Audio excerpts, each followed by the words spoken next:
Gotta wet the whistle, man. Whistle wetting.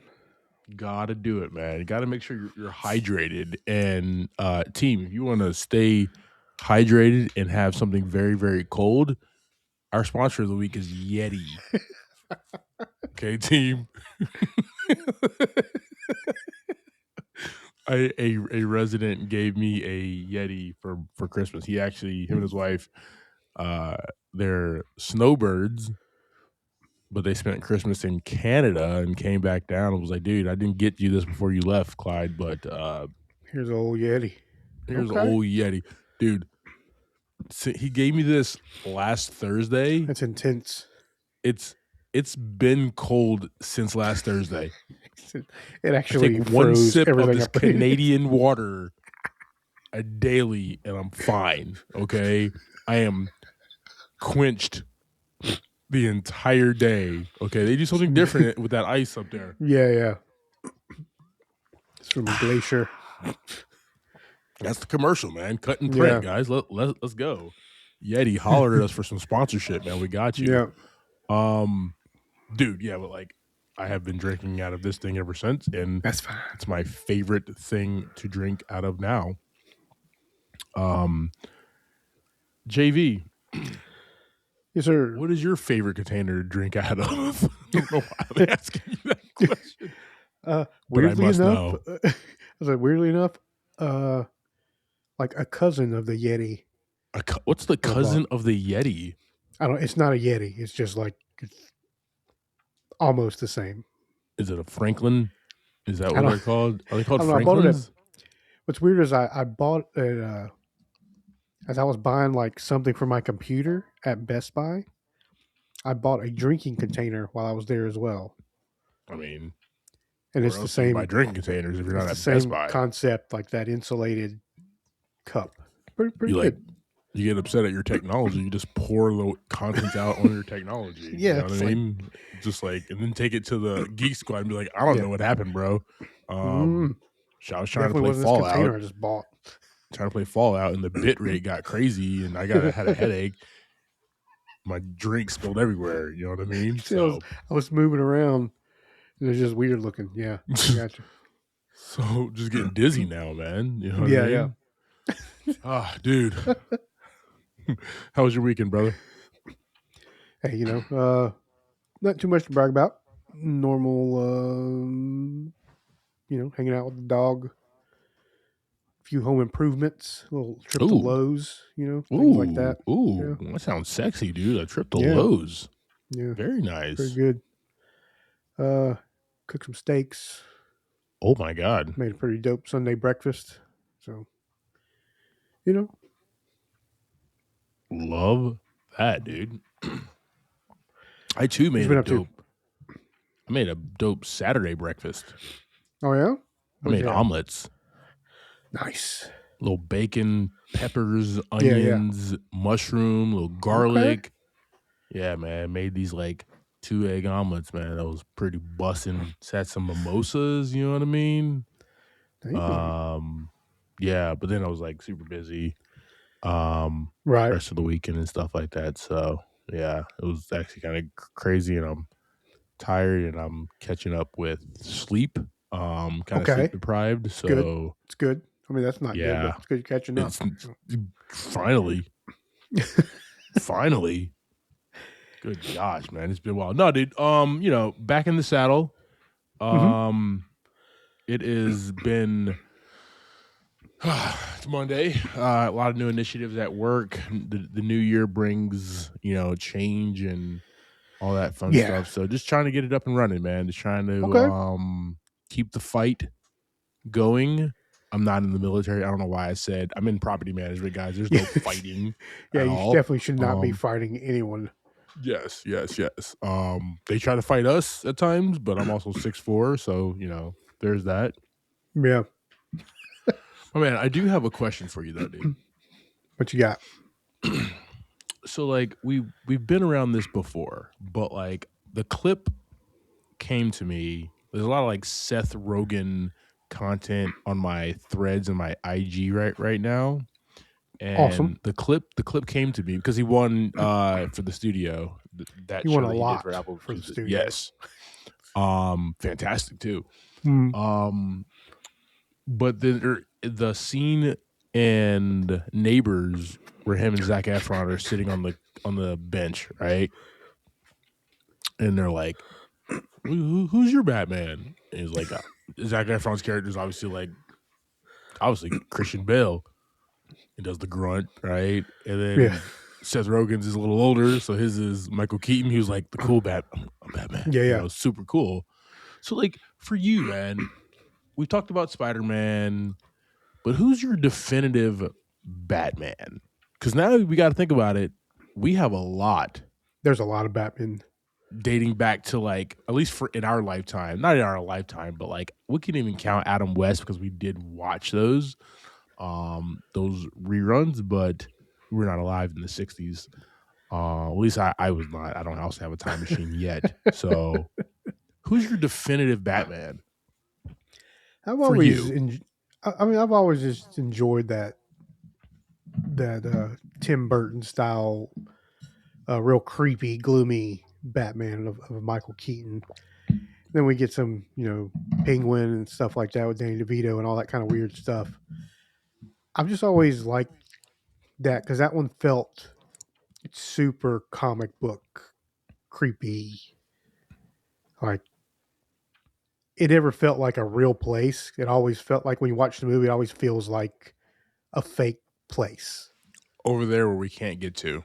Yeah. We got to get to the closet to Narnia and go past Narnia to like get to that Gotham City. Yeah, exactly. I mean, feel you like had just a dude living in the sewer with a bunch of penguins and a giant duck. I had that toy from McDonald's and Burger King too, dude. I had that damn toy. It was the pullback and it just toy too, that duck. Batman Returns is a fantastic film. You are correct, man. And like on the other end, what Christopher Nolan did and what Batfleck, and his like they all seem like even like our Pats, man. It seems like that's the next city over. Like I don't really want to be there. If this bad shit happens, I will say, man, it's definitely Michael Keaton, Christian Bale for me, like those two guys. Mm-hmm. It's like the two opposite sides of the spectrum, though. But like Ben Affleck cool. Actually turned out to be a really good Batman.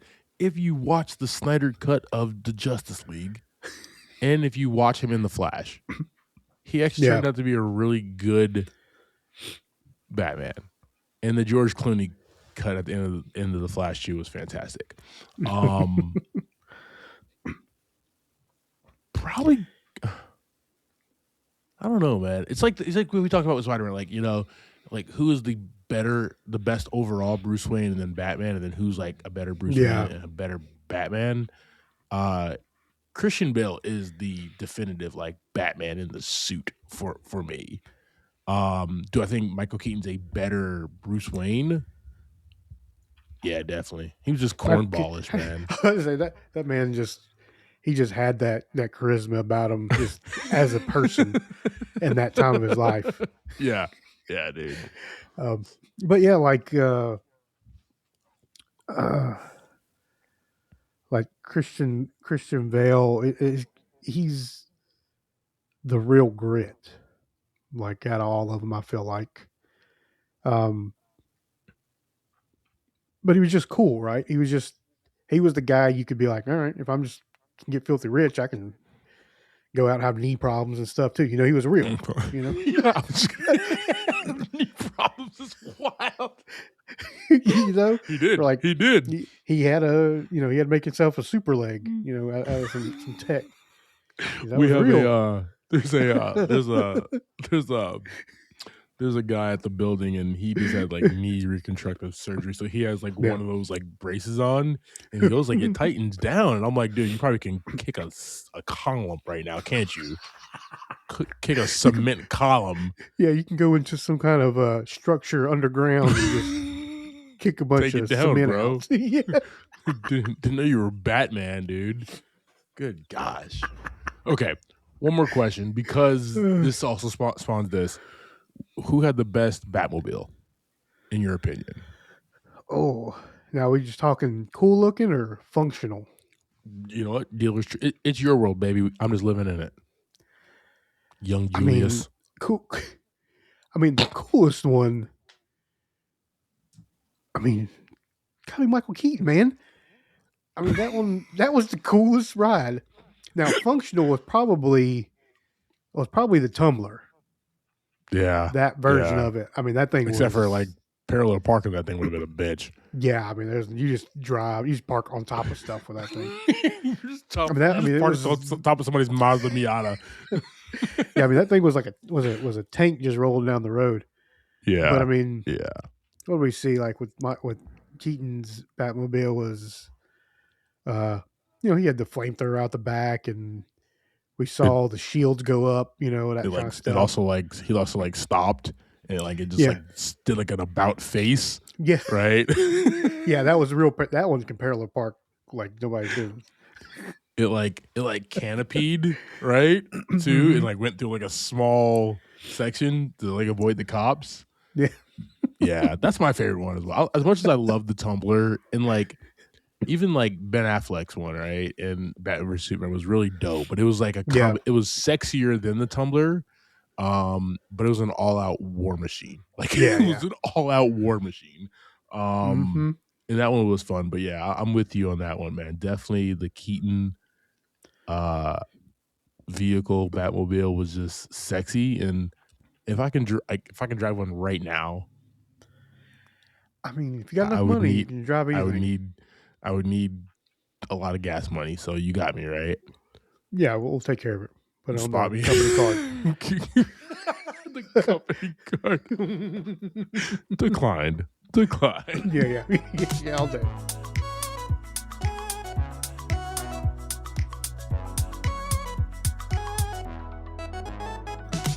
Welcome to this episode of Movie in the Pod. I am Clyde Smith. And I am Javier Villalobos. That was horrible, guys. Sorry. On this week's episode, we're discussing trailers for Undertone, Lee Cronin's The Mummy, and our Movie of the Week.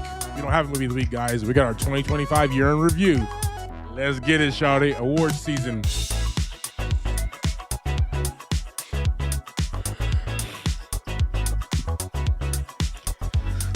Oh my God. So many words. So many words. I saved myself, dude. A lot. Because I did say in our Movie of the Week, it doesn't even say our Movie of the Week. It just says in our 2025 year in review. So it's not even the words on the projector anymore, dude. You went off script?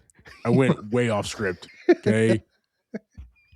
I'm sorry, guys. I will do better in 2026. I promise. Team, we got some trailers coming at you here. Undertone, no clue. Looks scary. Lee Cronin's The Mummy, no clue. Looks scary. But we got some trailers coming at you here, team. Check out our full reaction. Check out our full reactions on our YouTube page. You can see the full pod on our YouTube page. You can see our clips on the TikToks and the Instagrams and all that fun stuff, team. Nice. And always click that link tree in the show notes and like, share, and subscribe. We appreciate all of your support, love, care. And guys, because it's award night for the MIAP boys, JV put a polo on. Now it's a black polo, guys. It's a black polo. It's actually a romper. It's a collared romper. It's a collared romper. Wow.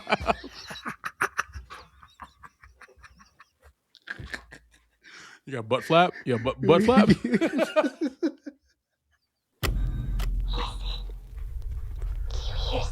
Oh, gosh.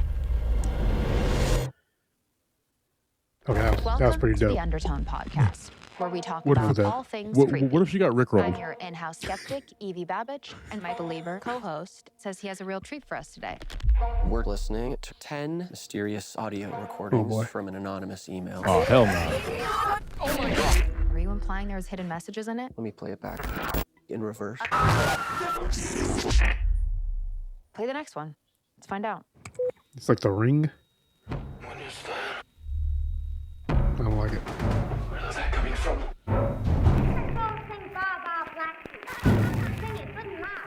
That's not creepy at all. What are we panning to right now? Can we not pan to the darkness? Can we not pan to the darkness? Cut a light on. Why are you in...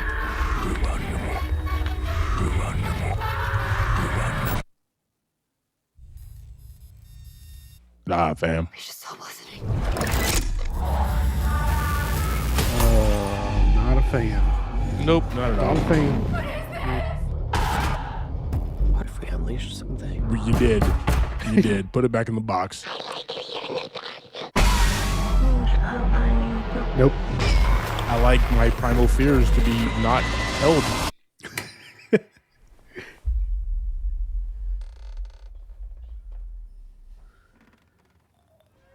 You kick that door shut right now. Nope. Yeah. Yep. Nope. We are. Nope. You shouldn't have called out to her. Yeah. It's what she wants. Oh boy. Not But it's like a 13-year-old girl who was like, all the lights raise on in hell. the house tonight. Every single light. oh my God, for the rest of my life. All right, team. We have Undertone. IMDb says a podcast host covering spooky content moves into care for her dying mother. Problem number one. When sent recordings of a pregnant couple's paranormal encounters. Oh, damn it. Okay. She discovers bad. their It's so story parallels hers, each take pushing her towards madness. Written and directed by Ian Tuason. JV, tell me why you're going to be the first one in line to see this film. I will not be. I'll be in the first line to see something else.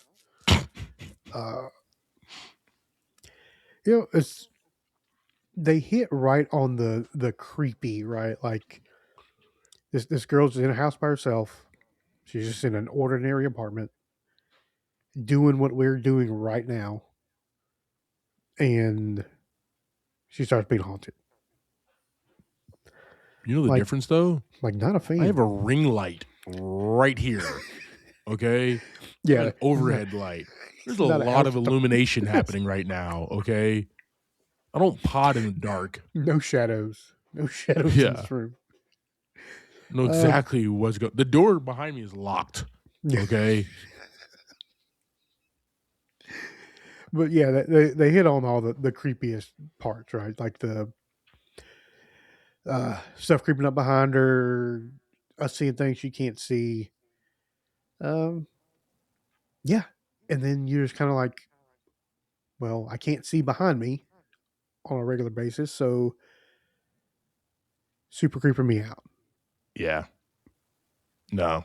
This is a movie that, like, for me, it says folk horror, super psychological horror, supernatural horror, sci-fi, thriller. That's a lot. That's a lot of different things. Folk, psychological, and supernatural. It's a lot, and I don't think that's something that I'm interested in.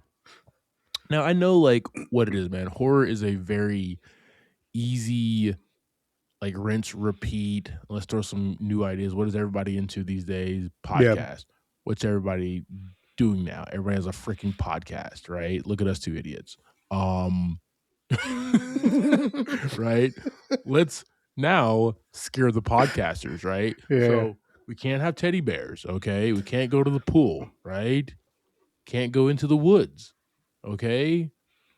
We can't have a dog because of Cujo. Can't go to the ocean because of Jaws. My puppy is literally at my door making creepy noises right now. There's nothing. Can't even podcast. Can't even podcast, dog. Can't do anything in this damn because Hollywood's gonna find a way to scare the shit out of us. So yeah. Team, we're gonna throw Undertone on our socials. Javi's gonna be reporting live from the premiere. Just blanket, just like this the whole time. Blanket up over my nose like this. Team, we'll throw this on our socials. Let us know your thoughts.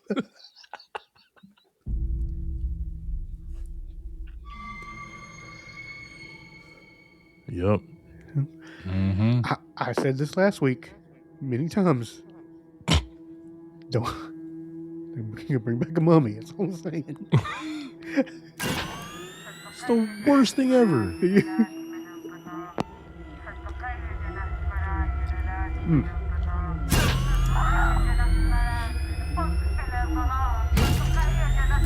The hell?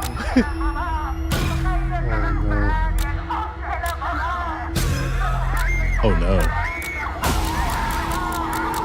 What are you got us watching this week? I don't know, dude. What happened to Katie?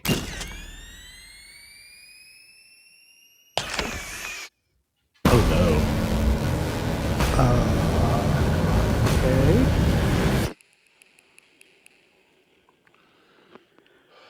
Okay then. All right, team. We have Lee Cronin's The Mummy, written and directed by Lee Cronin. The young daughter of a journalist disappears into the desert. Why is she in the desert? Whatever. Yeah. Without a trace, know. 8 years later, the broken family is shocked when she's returned to them as what should be a joyful reunion turned out to be a living nightmare.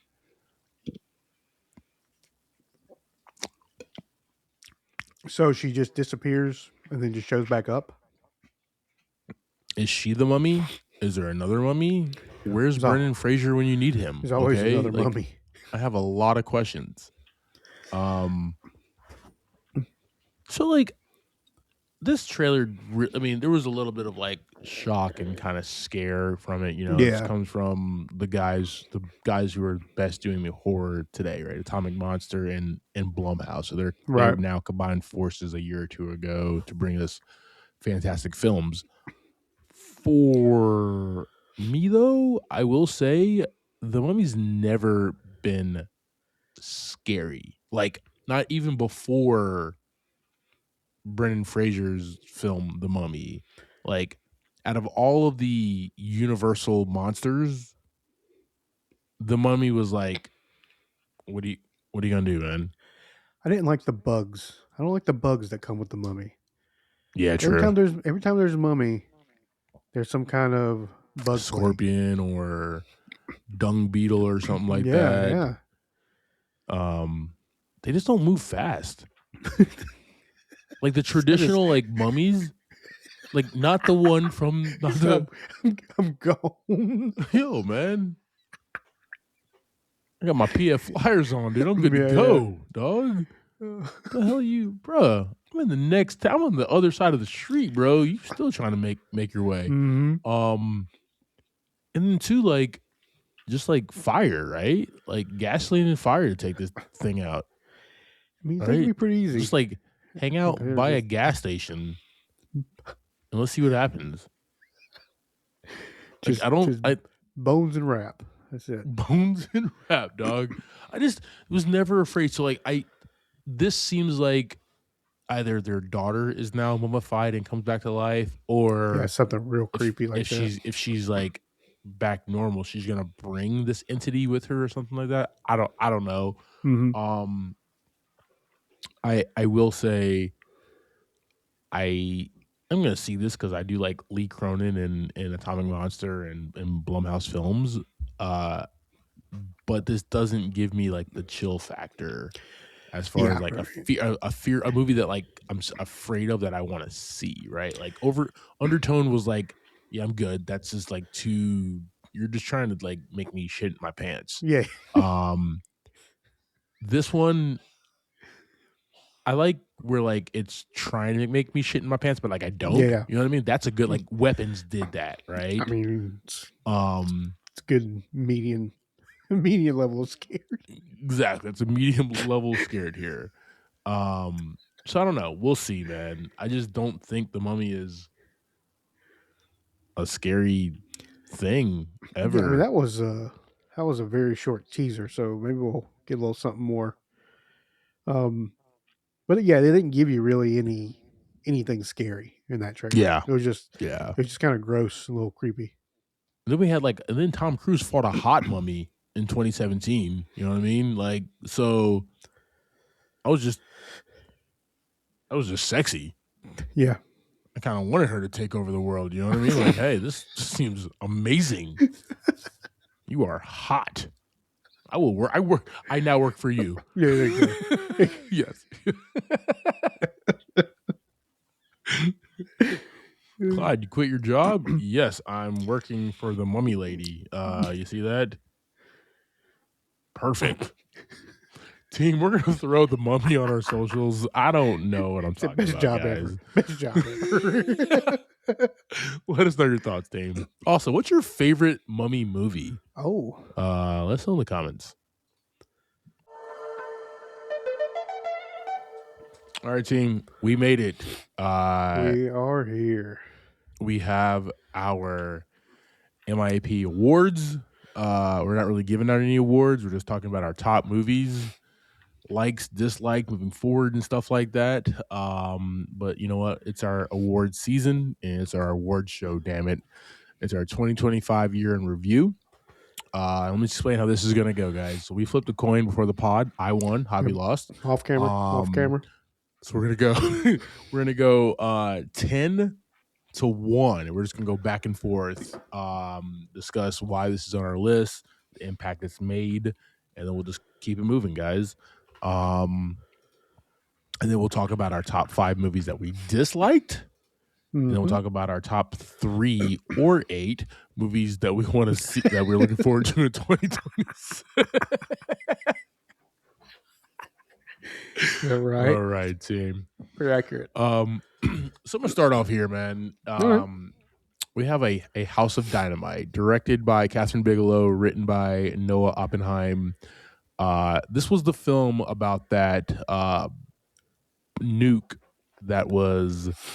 It was a Netflix drop in October, and it was the movie about the nuke that gets set off, and it's screaming towards the United States. And once it gets like once they notice there's like 4 different stories about it that all last about 18, 19 minutes before impact.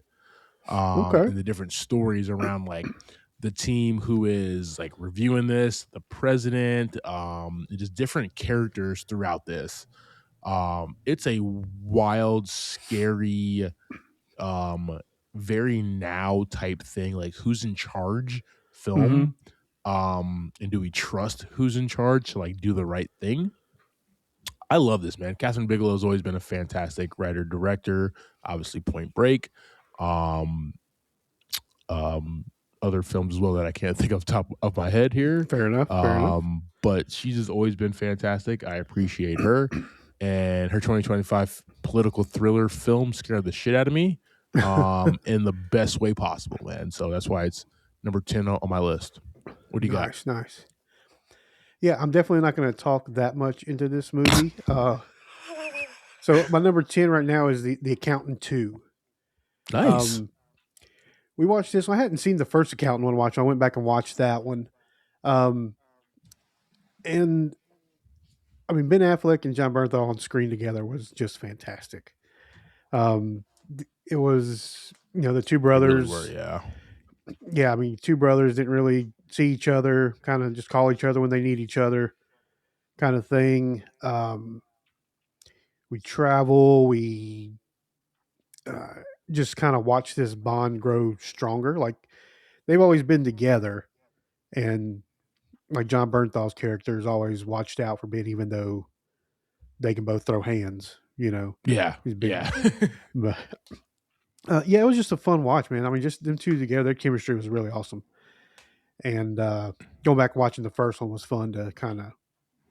It was an interesting way to watch it, like to learn about these guys and then go back and see that lead up to this movie was fun. Definitely. All right, guys. My number 9 movie of 2025 is going to be Freaky Tales. This movie actually came out in, they said 2024, but it actually was released in theaters. It was released in Sundance 2024, but it was released in theaters in 2025. And just like A House of Dynamite, this has like 4 interconnected stories about real locations and during historical events in 1987 Oakland, California. That wasn't. Was that one movie or was that like a series of movies? That was That one particular movie with 4 different interconnected stories. So like it told the story from this point of view and then this point of view and this point. And House Studyman did that exact same thing. Gotcha. And they all connected there. The couple of things why I love about this film. One of my favorite superhero films is Captain Marvel. And the team that brought us Captain Marvel, Anna Boden and Ryan Fleck, they wrote and directed this film. This also stars the amazing Pedro Pascal, Ben Mendelsohn, Dominic Thorne, Jack Champion, just a fantastic cast. It was just a really cool film. I really like the concept of one event, interconnected stories from different viewpoints, man. That's always fun. So that's why this is number 9 on my list. What about you, man? Nice. I have Thunderbolts as my number 9. Nice. It kind of it started coming out when it started rolling out. We just didn't really, when it started to roll out, we didn't really think it was going to be anything crazy fantastic because of the misdirection of it as it was coming out.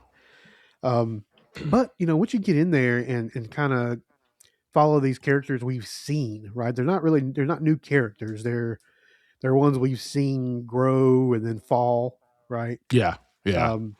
Come together and just kind of accidentally like walk a path to being heroes, right? I mean, none of them are ever like bad, other than I think like the Taskmaster is really the only one that's like seems like a villain, right? She gets a bullet quick. Yeah, I think that's probably why they were like, we can't have that on this team. I mean, U.S. agent also killed a guy. I mean, and went I'm to, sure like, I've seen Captain America killed many people. Just I think he just indirectly. Broke backs, okay, there's difference. It was okay, like indirect. They died later in the hospital. I kicked this guy. Okay, I'm sorry that my kick power is times 1,000, and his back broke on impact with that crater. Okay, it was cool seeing like this team come together who could possibly be part of the future, right, of our team of Avengers here. So, yeah, I mean, they all walked a good line and they all came together in the end, and I enjoyed that movie. Walked out a lot more entertained than I expected. Love it, man. All right, team. My next one is going to be One Battle After Another. This 2025 American black comedy, Paul Thomas Anderson, written and directed, starring the man, the myth, the living legend, Leonardo DiCaprio. Also has supporting cast of like Sean Penn, Benicio del Toro, all these things. Basically, I don't want to spoil this film if you haven't watched it yet, but it's Paul Thomas Anderson's like best film. That is 3 hours long, so you have to watch it in pieces. But it is a fun film. It is a now type film, right? It is definitely like in the zeitgeist of what we're dealing with right now with a lot of things. And Leo just he always plays somebody who's cool, calm, and collected. And this one he doesn't. And he's kind of bumbling and stumbling the entire time, but he does it so well. And it's so comical seeing him through these weird, scary situations to like get his daughter back. So one battle after another, guys. Nice. Oh, one of my favorite comedies that came out this year for number 8, The Naked Gun. Oh, nice. I mean, Liam Neeson just is the perfect person to step into this role. Like, he just fits. Like, he looks like that part of the next generation. He looks exactly that part. But also a man that we see like super serious all the time, being able to still be super serious but hilarious at the same time just made this movie walk the same lines as the ones before it. Definitely. But as we went through, we just saw the cast just be hilarious. We saw a lot of the cast not be funny, but it still was funny. However, that works out, and that's It's how that these movies dry work. bit humor, man. um, and that background, like that background humor, right? Like it's not Yeah. really anything joking. It's just like the most ridiculous stuff that they made work. And the hot dog scene, that whole thing was just just the number one. the cold case like file, it was just like in the back of the police Yeah. station. It just works, man. So much worked. I loved Yes, it. make it good. All right, guys. My next one is going to be The Roses. This is a black comedy directed by Jay Roach, Benedict Cumberbatch, and Olivia Colman. They are a couple who we find they fall in love. Years Yeah. later, they have kids and they have this beautiful house and world. And then he gets fired from his job, kind of becomes a stay-at-home dad. She becomes this up-and-coming chef. Like, so the dynamic in the relationship changes in the Yeah. household as well. They start spiting each other and it gets really serious. There's bullets flying and a lot of cussing and swearing and It was literally bullets flying. death threats. But it was such a good film. Supporting cast is fantastic. You gotta love Andy Samberg, Allison Janney, Kate So good. McKinnon, Zoe Chow. Just a really fantastic supporting cast. Their team, The Roses, is in my top 10. A really funny cast. Yeah, Really funny. all the way yeah. around. Yeah, I had for my number 7. We just got through watching this one for like a day. The newest Avatar, Fire and Ash. Nice. All these movies are just big and beautiful, right? Yeah. We're seeing a growth in the story, right? We're meeting new tribes. We are going into battle, bigger battle plans, more destruction, more trying to save this, there. We're seeing a lot of different things going on, and it's just such a big, beautiful movie that it just keeps pushing the bounds of what we can create. Oh yeah. Which is the stepping stones to even better movies all the way around. So, yeah, your boy Jake Scully bringing it in. Jake Scully, my man. I mean, my next film is gonna be Weapons. Coming from Zach Kreger. Nice. Written and directed by him. Josh Brolin, Julia Garden, Alden Ehrenreich, Austin Abrams, Carrie Christopher, just Benedict Wong, Amy Madigan. Fantastic cast, right? This is one of those weird ass films where, once again, you have one incident in a town, right? Yeah. But there's so many different interconnected stories of everybody's viewpoint about what the hell they saw and what the hell is actually going on until we get that amazing chase scene at the end, which was just like mind-blowingly fantastic. Some good Which, creepy like, shots too. through the very creepy shots, but like the chase scene at the, like, there you have this whole tone of a film, and then you have the third act where like you're finally able to like laugh, right? With Josh Brolin keep on fighting this guy, Austin Abrams, right? He's just like, stay down. And then all the kids chasing Amy Madigan's character, like, you know, the witch at the end. We're just at the edge of our seat, kind of holding our breath this entire time. And then we're finally able to laugh. Zach Kreger does that fantastic form, man. Weapons, one of the best films of 2025. Nice. Yeah, I'm gonna. The next two have something in common. My number 6 is Death of a Unicorn. Nice. I have watched this movie way too many times since it hit. It's so good. It's so good. It's takes such a ridiculous turn, like, but it happens really fast, and it just keeps going. Like, it doesn't stop till the end of the movie.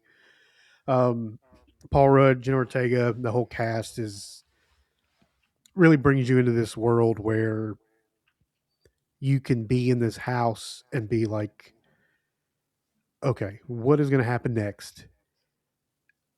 It seems like everything's okay. And then it just breaks loose.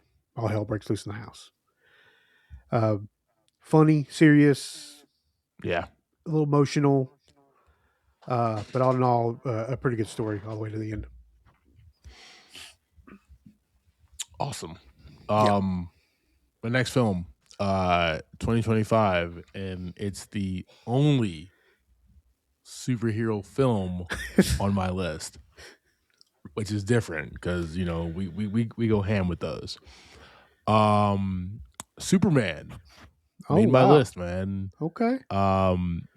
Written and directed by James Gunn. We have a whole new David Cornsweet as Superman, Rachel Brosnahan as Lois Lane, Nicholas Hoult, Anthony Carrigan, Nathan Fillion, Isabella Mercado. Just a really good film here and a really uplifting film. As much as Zack Snyder, as much as I love Man of Steel, Zack Snyder wanted to take Henry Cavill's Superman and stay like in a very dark place. Yeah. And there was even reports of Henry Cavill. Here, I still talk about this man. He's not even Superman no more. And I should be just giving David Cornsweet his flowers, but give me a second here. It's my damn pod.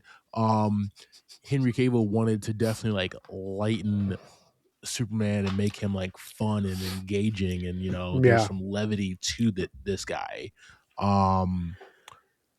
But in normal fashion, time passes, they scrap him.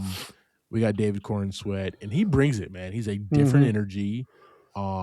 He's a younger, still very like sexy, but this guy, like you see him and you're just like, man, I trust this alien guy. But that's like what this film was about, man. It is another film that is like talking about what we're going through right now in the world. And James Gunn just brings that to the surface. It's beautiful, it's colorful, the cinematography is fantastic, the action is on point. Rachel Brosnahan is a stellar, probably the best Lois Lane on screen since Kidder. She kills it. I love her in this film. Nicholas Hoult gives me those like weird billionaire Lex Luthor vibes. I enjoyed him. He also was in like a dope. He was also like in dope outfits the entire time. Man, those vests, those vests were dope, bro. And let me know where you get them vests from, Nick. Trying to you gotta get that Lex Luthor money. Yeah, dude. Superman was a fantastic, fun ride. Yeah. So my number 5, I said these had a little bit of something in common, was Anaconda. So let's go. Let's go. I don't, the movie itself as a predecessor to the original Anaconda had absolutely nothing really to do with it. Yeah. It was kind of its own standalone story that we just kind of drive into, being an Anaconda movie. Yeah. And the steps along the way were just fun. I mean, and for me, it was because it was so funny and it was so like, with Jack Black and Paul Rudd, it's so no cares about who I am as a person. I'm a comedian, right? And I'm going to put myself in these roles and we're going to make it believable. And I believed it. Oh yeah. It's like we're on a ride with these people who are trying to get this movie together, and then it all goes overboard. Literally. Literally. Yeah, I don't know, man. I know it's very recent, probably is part of that. Hey, man. But in the rewatch, it's going to be Anaconda and then Anaconda. We're gonna watch these guys. We're gonna have a good laugh, and yeah, like something about Paul Rudd, man. He just sticks with you, and it's just all the movies too. It's all I could have put Paul Rudd movies all over this list, but I didn't. You do have two up there. Yeah, I do have two. I do have two. Yeah. And they were back to back too, right? He goes, my man says, regular movies and his meat and potatoes right there is Paul Rudd, and then more movies. That's his sandwich. That's how it That's his goes. 2025 year in review. The meat and potatoes is going to be Paul Rudd, ladies and It gentlemen. really is. It really is. All right, guys. Number 1, 2, 3, 4 for me is going to be Eternity, this fantasy romantic comedy directed by David Frayne, who co-wrote with Pat Cunane, Elizabeth Olsen, Miles Taylor, Callum Turner, Great movie. Divine DeJoy, John Early. Dude, I love. It was either going to be this or it was going to be Materialist as like my romantic comedy, right? Gotcha. I had a lot more fun with this film because Materialist was too real. And it was beautifully written and I loved it, but like this was the best romantic comedy of the year. And because it's also real, but it's like, yeah, they have so much fun with these like concepts of like the afterlife and all the different worlds that they could like spend their afterlife with. And then she got a pass to kind of go to the mountains with one and then go to the beach with the one. And she's I don't really like either. You know what I mean? And this is like one of the best non-Marvel performances I've seen for Elizabeth Olsen, man. Oh yeah, amazing. Absolutely dominated this film. Beautiful, acted well, like really was genuinely on the fence about how she wants to spend her eternity. And then you have these two idiots fighting over her, man. It was just a really good, fun time. I loved every moment of this, man. The rewatchability on this film is going to be through the roof. So yeah, Eternity, number 4. Nice. So this will be my second Marvel movie. So I had Fantastic Four for number 4. A little Pedro Pascal action, yeah. A little Pedro Pascal action. He's up there at the top, even 2 different movies. Let's go. Go. Kind of our reintroduction into another introduction to the Fantastic Four. But this one is leading us into our MCU. Mm-hmm. But it brought us a whole different world, right? It brought us into that futuristic, still like futuristic 50s style, right? Which is kind of a weird thing to say, but that's what it was.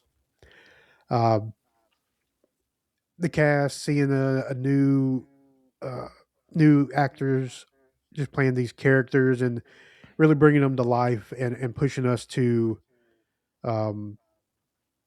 we pushed us into that Thunderbolts world too, right? Because we had that thing at the end of Thunderbolts, the Fantastic Four.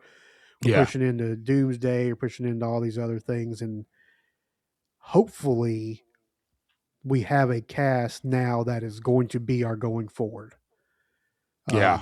That's kind of what I liked about it, right? We know these guys are pushing forward into our multiverse. But all around fun too, right? Joseph Quinn just hitting some beautiful lines in that movie. Hilarious. Yeah, dude. Acted his ass off. And the rest of the guys just really bringing us home and pushing us forward in the MCU. First steps, man. And like, let's not forget, like, when they get the call at the end and they're trying to do the baby seat, like, I went to go see First Steps 3 times in the theaters, right?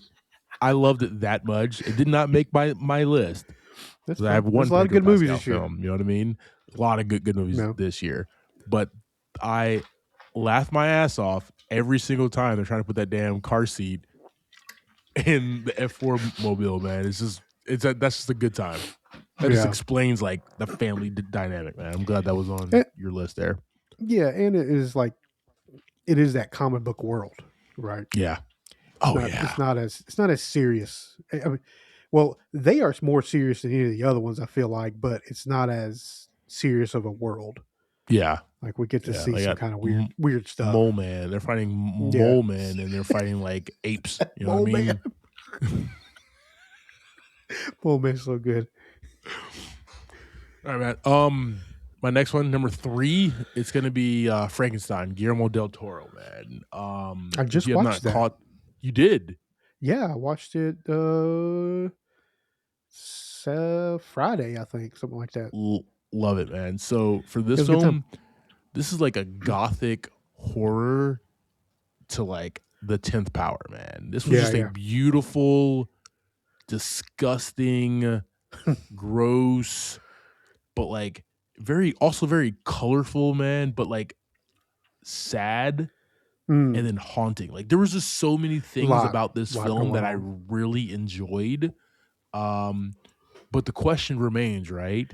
Like you have Oscar Isaac as Victor Frankenstein, Jacob Elordi as the creature. Which one's the actual monster? That's the entire book. That's the entire story, right? Which one is the actual monster here? I love this film, man. This was just, and Guillermo del Toro, what he does, what he brings to the table in far as like the look and the feel and the texture in every one of his films. Like the Hellboy films were okay as far as story, but I love looking and watching the Hellboy films because they're so rich in color and tapestry and background. He also made Pinocchio not too long ago as well. Yeah, we're not going to talk about that. That still scares me a little bit. Yeah, a little bit. Weird, very weird. But that's more Pinocchio than it is Guillermo del Toro. My man also gave us Pacific Rim. Okay. Yeah. Like good. Pinocchio films. Ugh. Weird. Let's stop reviving Pinocchio, guys. Yeah. What you got next? For my number 3, F1. Let's go. Yeah, I mean, we talked about this one a lot. Brad Pitt. We are, just a guy who's not really down on his luck, but he is just kind of a nomad, right? He just kind of goes from team to team, and he cleans up. He helps teams be better. Then we get to this particular team, and he just does this thing again, right? That's he's not doing anything different than he's done before, but it's on just a different level, right? You're in an F1 car. You're leading other drivers. You got to be safe. Make sure they're safe. You got to be safe. You got to make sure we get to the finish line. But we do see a lot of mistakes along the way. But we also get to see behind the scenes. We get to see in the pit boxes. We get to see in the the crews. Box. Yeah, we get to see the crews meeting beforehand. We get to see R&D. A lot of cool stuff that goes on to make these race cars go so fast. Yeah. But around all that too, the actors, the story, everything was well put together. It was a real fun movie to watch. Oh yeah, man. F1, really good time. Yeah. All right, team. Next one, number 2 for me is going to be Sinners. Sinners, written and directed by Ryan Coogler. My number 2 as well. Yo, Sinners for me, man. Like, it's from dusk till dawn. Yeah, but like with like in the Mississippi Delta. So like he even says that he draws from a lot of different films, a lot of different media to construct this film, but also do his own thing as well, man. Yeah. You wouldn't know 90 minutes into this film that it's a vampire film. You know what I mean? That it's even a horror film. You don't know. It's so good up until that point as well. Like because you're just brought in with these very rich characters, right? Yeah. And then Michael B. Jordan playing dual roles. You're just enamored by that, especially when they're standing next to you. You're like, how the did they accomplish this right here, man? But like Michael B. Jordan, Haley Steinfeld, Miles Catton, Jack O'Connell, Umi Osaku, Jamie Lawson, Omar Miller, Delroy Lindo, like just a star-studded cast here, and it's a horror film. This is a horror. This is a high budget production horror film, and you give a filmmaker like Ryan Coogler this amount of money to make a project like this, he delivered, right? This is one of those films that brought people back to the theaters to go see. It was an event type thing, man. Ludwig Göransson composed the film as well. This movie was beautiful. It was gory at the end. It was sexy. Oh my god, the women in this film, dude! Like just the whole like conversion scene when all the different music was just coming together, and just that's one of the most amazing scenes I've ever seen on screen in films. Just screen film. I try to say them together. Whatever. I'm sorry. I'm super hyped right now. But like, thank you, sir. But like, and also seeing that in IMAX. Yeah, man, there's nothing more beautiful than that, bro. Sinners, definitely. number 2 film for Clyde Smith. I'm right there with you. That was my number 2 as well. Nice. And what's fascinating is our list started so far apart. Yeah, like our movies are so far apart all the way, and then we just hit it Sinners at number 2. We're gonna get there. We're gonna get there eventually. You know whatever, what I mean? dude. Oh man. Awesome. Anything you want to hit on it? Nah, man. I mean, you kind of hit everything we needed to hit there. I mean, it's just a beautiful movie. You know, the way they filmed it, the way they brought the music and the lore and just, you know, just life. Yeah. In that time, right? They brought it all together. Yeah, it was just a great movie. I mean, dope. That's it. All right, team. You are right. It's like our list starts over here. And yeah, we were all over the place. You know me there. Sinners. My number 1 film is F1, dude, and I knew this was going to be my number 1 film when I went to go see this movie in IMAX at Discovery Place back in June. Nice. This is a film just like Top Gun. I actually like it better than Top Gun Maverick, guys. This is a movie that hits so much, right? Yeah. The most expensive, the fastest growing sport right now is F1 racing, and fandom and just in intensity and everything is F1. Like, I'm interested in going to an F1 race, right? I have never cared about NASCAR, even after watching Ricky Bobby. You know what I mean? You can drive F1. It's like right next to me. Just got the sim right there. No, the racing sim right there, ready to go. The race sim ready to go, man. Just go hit. Box. No clue what that means, but you know, there's just so much going on. Like, so let's take the story of F1 and say it's very generic. Okay, let's just throw that out the window, right? Right.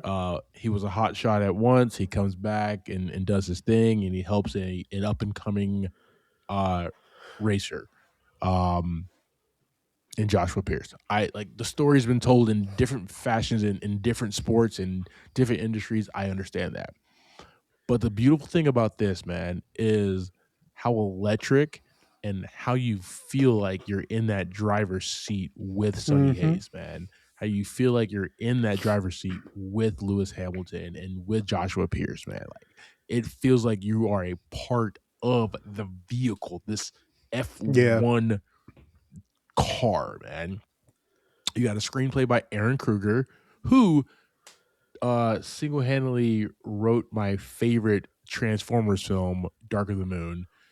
Damson Idris, Kerry Condon, Tobias Menzies, Javier Bardem. Dude, those suits. Javier Bardem himself, dog, when he rolled up to the place that he was doing his laundry, bro, just amazing. Javier Bardem has never looked so good in his life, dog. They put the dopest suits.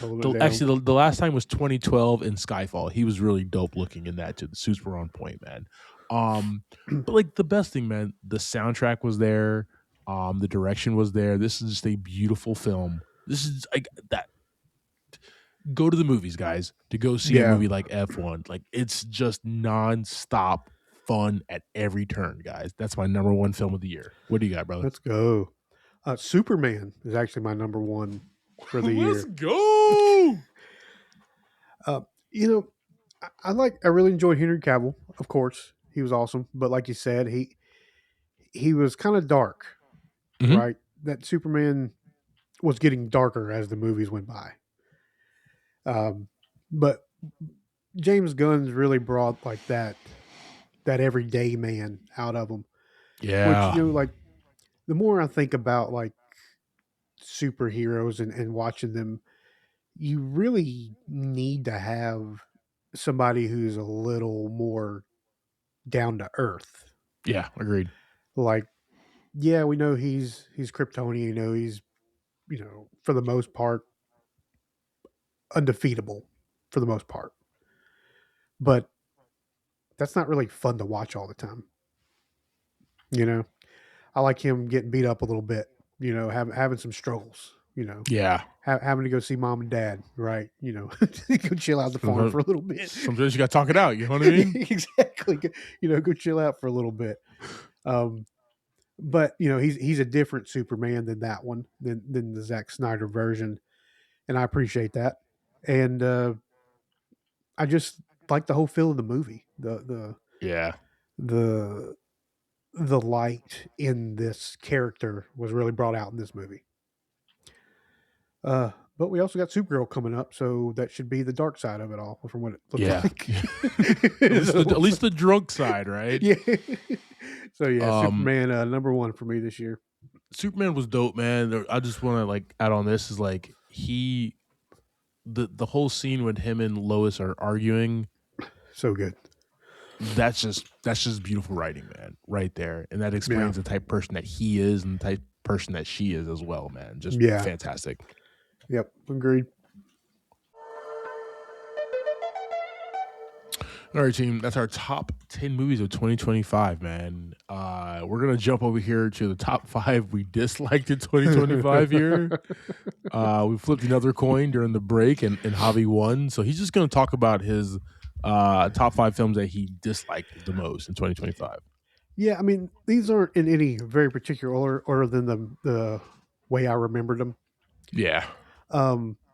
Did you watched War of the Worlds, correct? With Ice Cube? No. You didn't watch it? Refused to. It sticks in my head because it was like, that's the weird part. Like, I didn't really like it. I thought it was pretty garbage, but it's actually stuck in my head. Yeah. Like, I remember that movie. I remember a lot of that movie. All right. I think that's one of the other reasons that it's on my list. It was just weird. I mean, it is, it was filmed from like his like a bunch of cameras, like his computer camera and then street cameras and stuff. Like, I would say the concept is kind of cool, but it really wasn't. And we've seen concepts like that before. Yeah, where people are FaceTiming each other from their laptops or trying to get intel and stuff like that. We've seen it before. It was a little too much. Like I'm a tech dude, so now I'm gonna do this stuff for my whole life to save the world or save my family, kind of thing. He's the guy in the chair, dude. Yeah. He was locked in the building, so he had no choice.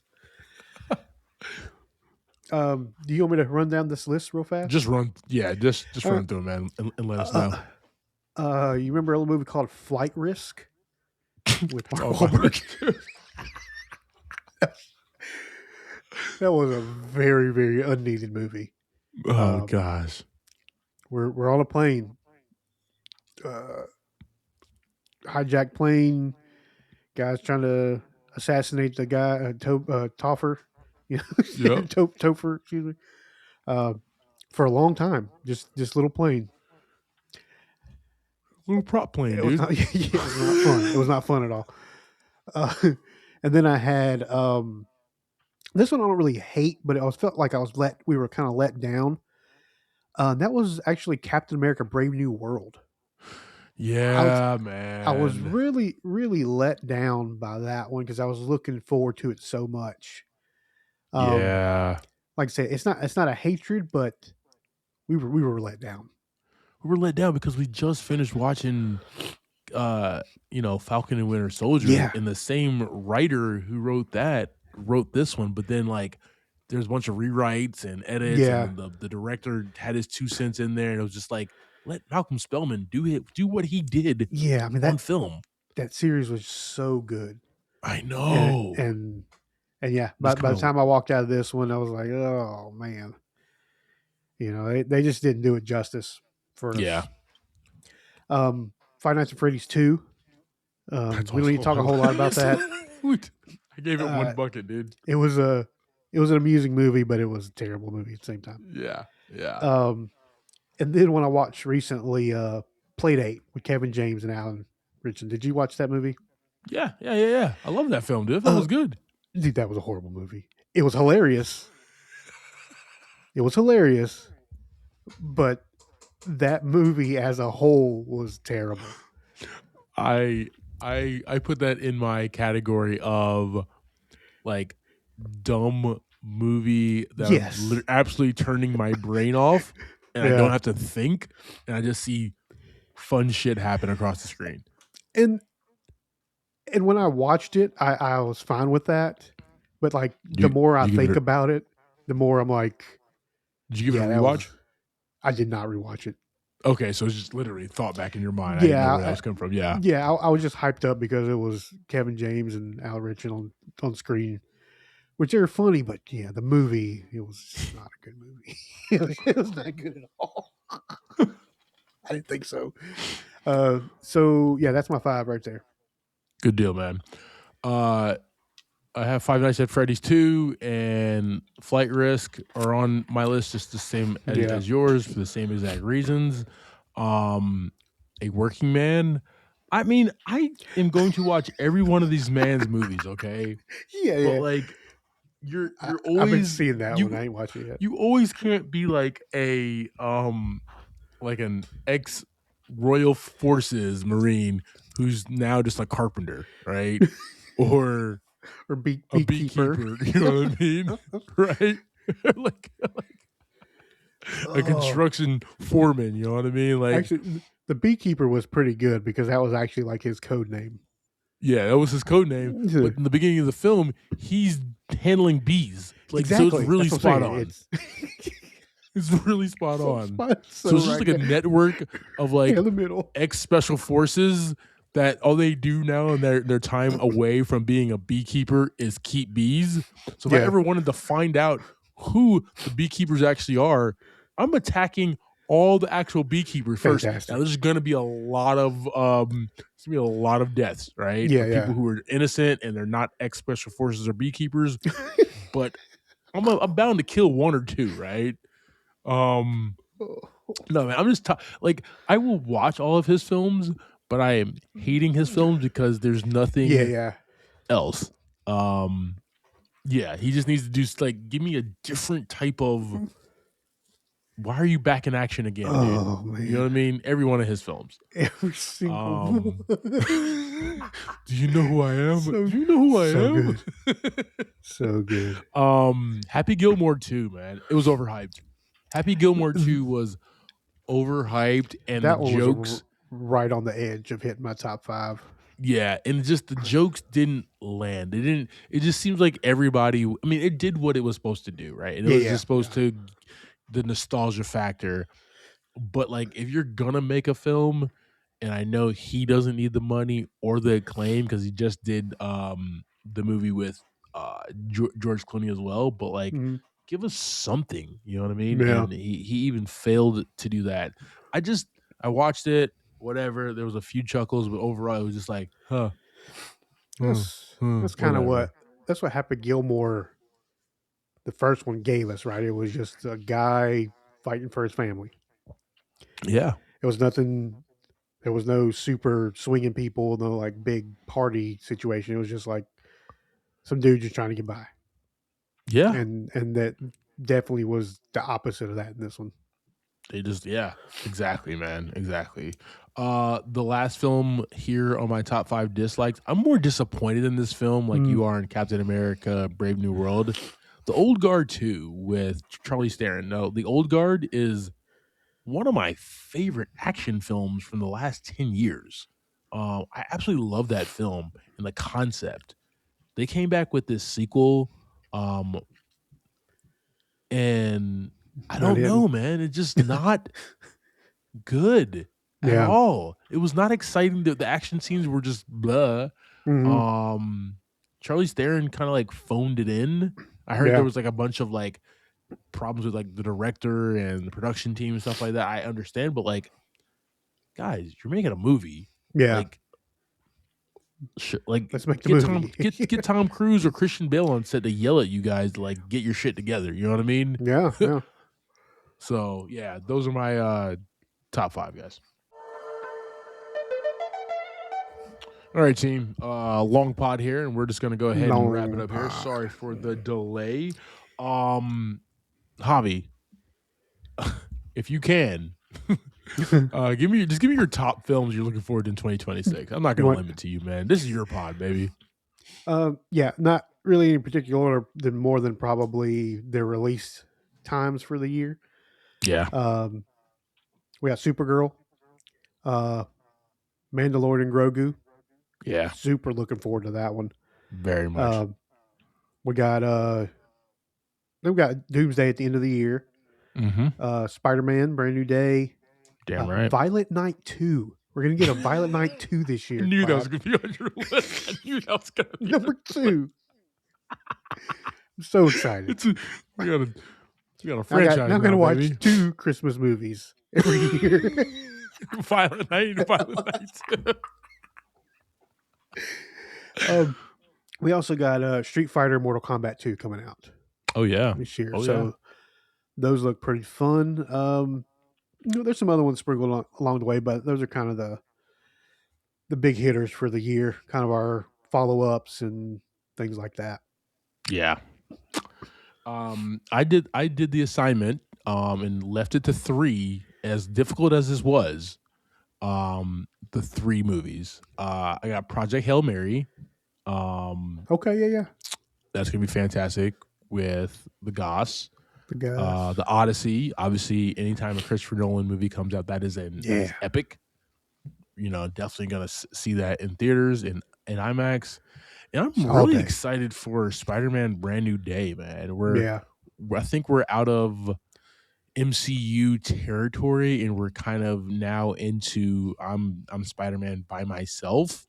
How do I navigate this world where I don't have anybody to really confide into? Yeah, he's not an Avenger. We're still gonna get exactly. You're not an Avenger no more. You're literally now a friendly neighborhood spider. Yeah, you don't have the tech, right? So you got to do everything yourself. That's what's going to be fun about this, man. Like I appreciate Dune 3. I appreciate Supergirl, Doomsday, all that. I appreciate all these other films that are coming out, man. But like Spider-Man Brand New Day, if they do this right, and I think that they can, this is going to show probably the best on screen we've seen of like an adult or a young adult Peter Parker Spider-Man just trying to make it in the world, like in New York City. And that's what I'm excited. I want to see him struggle, man. Right. Yeah, those are my top 3, team. Dope. All right, team. That is our 2025 year in review here. Nice. So many great films, so many times that we crushed it in theaters.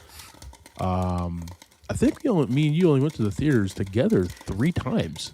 We didn't hang out much this year, like we in person. In IRL, we did not hang out much. You know what I mean? We've logged a lot of text. The text chain is like through the roof. It's like 95% of my storage on my phone, I want to say. We text every day. Guys, man, this is young Julius, man. I got to keep him in the know, you know what I mean? Yeah, we did not see that many movies together, man. But the movies that we did see, man, we definitely had a good time. Yeah. Looking forward to seeing a lot more movies with you this year. But yeah, just looks like a fantastic year for film. A lot of surprises, right? F1, Sinners, Eternity, Weapons.